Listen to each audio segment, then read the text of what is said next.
OBC महासभा का vision ये था कि हम एकता में आएं और अपनी जनगणना कराएं, जातिगत जनगणना, और इसके बाद संख्या के अनुपात में अपनी हिस्सेदारी मांगे, जो हमारे संवैधानिक अधिकार हैं। हमारे यहाँ पे लगभग ये 10 से 15% ओबीसी वर्ग के लोग अब कावड़ धो रहे हैं मध्य प्रदेश में।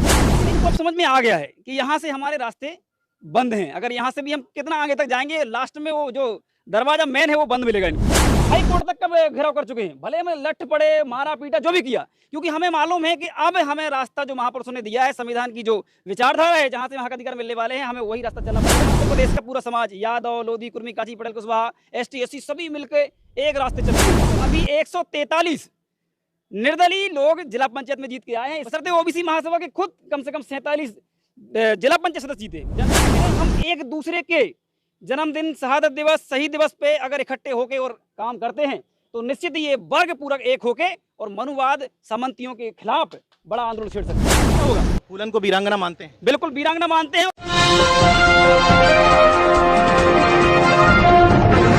साथियों नमस्कार, मैं हूं नीरज पटेल और आप देख रहे हैं नेशनल जनमत। ओबीसी इस वर्ग पर लगातार आरोप लगते हैं कि ये वर्ग बन ही नहीं पाया, विभिन्न जातियों का समूह बन करके रह गया।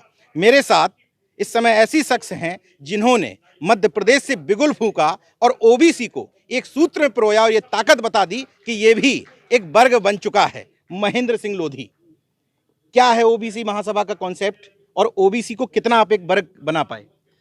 सर, ओबीसी महासभा का कॉन्सेप्ट है कि जो ओबीसी समाज की 3743 जातियां हैं, पहले उनको एक करना, और हम जो मूल्यवासी समाज है पूरा 3743 जातियां ये और 3000 जातियां एसटी एससी की, ये हमारा कॉन्सेप्ट है। लेकिन बात ये थी कि ओबीसी वर्ग जो है एक नहीं हो पा रहा था।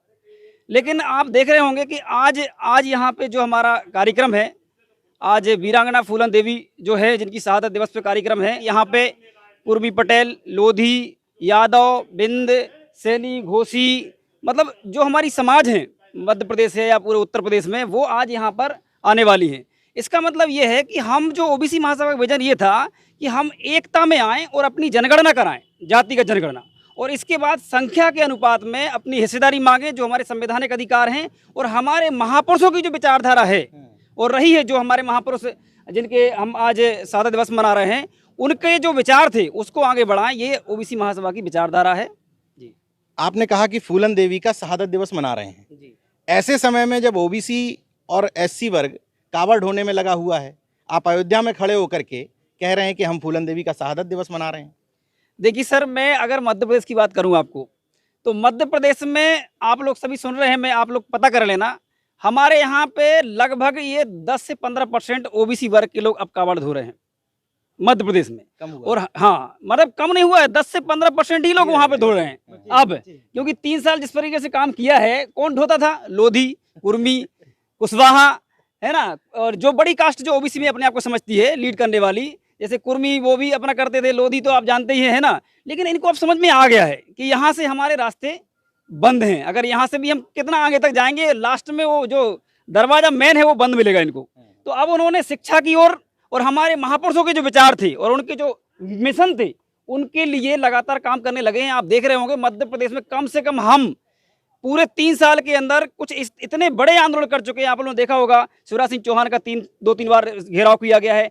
बशर्ते हम सुप्रीम हाई कोर्ट तक का घेराव कर चुके हैं, भले हमें लठ पड़े, मारा पीटा, जो भी किया, क्योंकि हमें मालूम है कि अब हमें रास्ता जो महापुरुषों ने दिया है, संविधान की जो विचारधारा है, जहां से हक अधिकार मिलने वाले हैं, हमें वही रास्ता चलना पड़ेगा। और पूरा हमारा मध्य प्रदेश का पूरा समाज, यादव, लोधी, कुर्मी, काची, पटेल, कुशवाहा, एसटी, एससी सभी मिलकर एक रास्ते चल दिए हैं अब। और आपने ये, अभी हम लोग तो कुछ पार्टी वार्टी नहीं है और ऐसी कोई विचार भी नहीं है, फिर भी क्योंकि हमारे लोगों को अधिकार तो कहीं ना कहीं चाहिए है, नेतृत्व तो करने का मौका, तो अभी 143 निर्दलीय लोग जिला पंचायत में जीत के आए हैं। इसका मतलब है कि ओबीसी महासभा और अन्य सभी संगठनों ने मिलकर बहुत जबरदस्त काम किया है।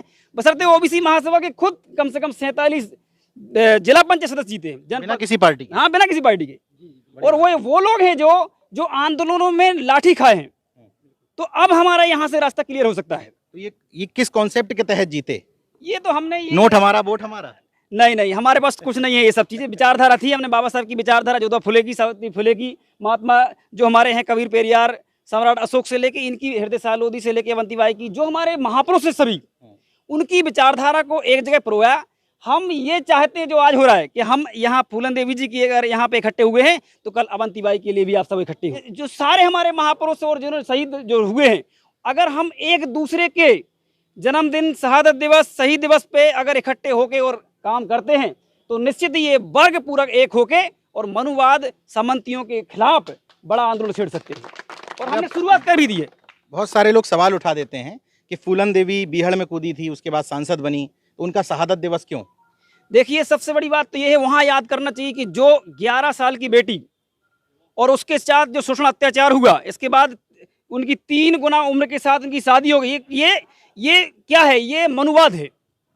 और वहाँ पे कुठाघात किया उन्होंने, उसको सहन नहीं किया। जहाँ जहाँ उनके साथ गलत हुआ उन्होंने सहन नहीं किया, उसका प्रतिकार किया, जिसके कारण अब आप कह रहे हैं कि उनके साथ ये बीहड़ क्यों जाना पड़ा। इतना हमारे समाज भी उतना जागरूक नहीं था, मतलब उनके माता पिता भी इतने डरे हुए थे कि उनके अत्याचार के कारण वो भी कह रहे थे कि इनकी 11 साल में ही शादी कर दूं। तो ये हमारे एक समाज की बहुत बड़ी कमियां थी, पर हम अब धीरे धीरे ज्योतिबा फुले, सावित्री फुले, कबीर पेरियार को पढ़ रहे हैं और आगे बढ़ रहे हैं। वो उनके साथ शोषण, अत्याचार, बलात्कार, इतना सब कुछ हुआ जिसके कारण उनको जंगल चुनना पड़ा। और आप बताइए, कोई आज या उस समय कोई कारतूसों की माला पहन के एक बेटी चलने को कैसे तैयार हुई होगी, आप सोच सकते हो क्या किया होगा। कुछ हद तक मैं अपने खुद की समाज को जिम्मेदार मानता हूं कि जंगल जाना पड़ा। अगर हमारे लोगों ने उनको सहायता और सारी चीज़ें करना शुरू कर दी होती तो जंगल नहीं चुनना पड़ता। उनको कारतूसों की माला पहन के, बंदूक लेके 22 जो सामंतवादियों को जो मारना पड़ा, वो किस लिए? क्योंकि उनके साथ जो अत्याचार शोषण हुआ है वो उनको पता है कि हमारे साथ क्या हुआ है, इसलिए आज भी हो रहा है। आज आप उन्नाव देख लीजिए, आप भदौली देख लीजिए, आप पिंकी लोधी का बुलंदशहर देख लीजिए। आप कहते बड़ी बड़ी क्षत्रिय दुनिया की बातें करते हैं, यहाँ पे लोधी समाज के लोग। पिंकी लोधी के साथ 4 शर्मा लड़कों ने बलात्कार किया, वहाँ का सरपंच उसमें मिला और वहाँ का मंत्री भी मिला, वहाँ पे जो बीजेपी के सिटिंग उसमें एमएलए थे और मंत्री थे। इसके बाद भी 9 दिन तक कोई एफआईआर नहीं की गई। और जब ओबीसी महासभा 1000 किलोमीटर आके बुलंदशहर आई और जब हम लोगों ने थाने का घेराव किया, तब जाके वहाँ रिपोर्ट लिखी गई। ये उत्तर प्रदेश के हमारे ओबीसी वर्ग का काम है कि हम इतने कमज़ोर हैं आज भी, इसलिए फूलन देवी उस समय बनी। और मैं तो उनको नमन करता हूँ कि उन प्रधानमंत्री तक को झुका दिया और मध्य प्रदेश की सरकार वहाँ पे सरेंडर किया, यहाँ तक नहीं किया। और ये हमारे लिए बहुत बड़ी बात है कि एक महिला ने पूरे देश की राजनीति को हिला दिया था। लक्ष्मण यादव दिल्ली से आए, आप मध्य प्रदेश से आए, तमाम अन्य जगहों के जिलाध्यक्ष भी आए, उत्तर प्रदेश के लोग भी हैं, बिहार के लोग भी हैं, वर्मा जी हैं हमारे उत्तर प्रदेश से। करना क्या चाहते हैं आप लोग? इस मुहिम को कहाँ तक ले जाना चाहते हैं? देखिए सर, हमारा मेन उद्देश्य है फूले अंबेडकर विचारधारा को आगे ले जाना। मतलब संख्या के हिसाब से हिस्सेदारी, जो ज्योतिबा फुले, सावित्री फुले, कबीर पेरियार की जो भी विचारधारा है, उससे ही हमारे बच्चों का भविष्य बनने वाला है। और कोई भी कितनी भी कावड़ धो लो, आप कितने भी आप मंदिर बना लो, मस्जिद बना लो, ये तो हम करते भी आए हैं, अभी तक किया भी है और कहाँ नहीं बने हैं। लेकिन हमने क्या फूले की विचारधारा को अपनाया क्या? सावित्री फुले की अपनाया क्या? अभी रिसेंटली अगर अपन जो बलात्कार और सारी चीज़ें हो रही हैं, आज मध्य प्रदेश में भी हो रहा है, ऐसा नहीं है। बीडी शर्मा वहाँ के जो है, उनके ही खुद के क्षेत्र में बीडी शर्मा जो 3 बलात्कार हो गए, फांसी लगा ली बेटियों ने, तो आज भी हो रहा है। लेकिन यह है कि हमको अब एक होना पड़ेगा। अंतिम सवाल, इस जातियों में बटे हुए ओबीसी को ओबीसी वर्ग कैसे बनाएंगे? देखिए सर, सबकी समस्याएं हैं, हर वर्ग में अपने महापुरुष हैं। हम अपने महापुरुषों, सबके एक दूसरे के महापुरुषों को मानते जाएं, निश्चित ही रास्ता यहाँ से निकल के आएगा। और निश्चित एक आपके लिए रास्ता दिया गया है, वो है संविधान, वहाँ से ही सबको रास्ता मिलता है। तो ओबीसी को संविधान में, जो कोई भी जाति में आप हों, लेकिन आपको ओबीसी कहा गया है, इसलिए आप ओबीसी पे कर सकते हैं। अंतरजातीय विवाह एक रास्ता नहीं? बिल्कुल, अंतरजातीय हम उसमें काम कर रहे हैं। हमारे ए.के. सिंह जो हैं वो लगातार काम कर रहे हैं और हम उनको कई लोगों की जानकारियाँ भी देते हैं और इसके बाद वहाँ सफलता ही हमें मिली है। तो हम ये भी लगातार करते रहेंगे। और ये एक जो हक अधिकारों का जो मिशन है, यहाँ पे हम सब इकट्ठे होते हैं, वहाँ से रास्ते हमारे खुलते हैं, फिर यहाँ पे भी हम पहुँचते हैं कि हमको अंतरजातीय विवाह भी करना है। जगह का नाम सुनिएगा, इस समय अयोध्या में खड़ा हूँ। यहाँ फूलन देवी की शहादत दिवस मनाया जा रहा था और एक तरफ कावड़ ढोने वाले पिछड़े वर्ग के लोग थे, एक तरफ महेंद्र लोधी जैसे और रामनिवास वर्मा जी जैसे पिछड़े वर्ग को जगाने वाले ओबीसी लोग थे।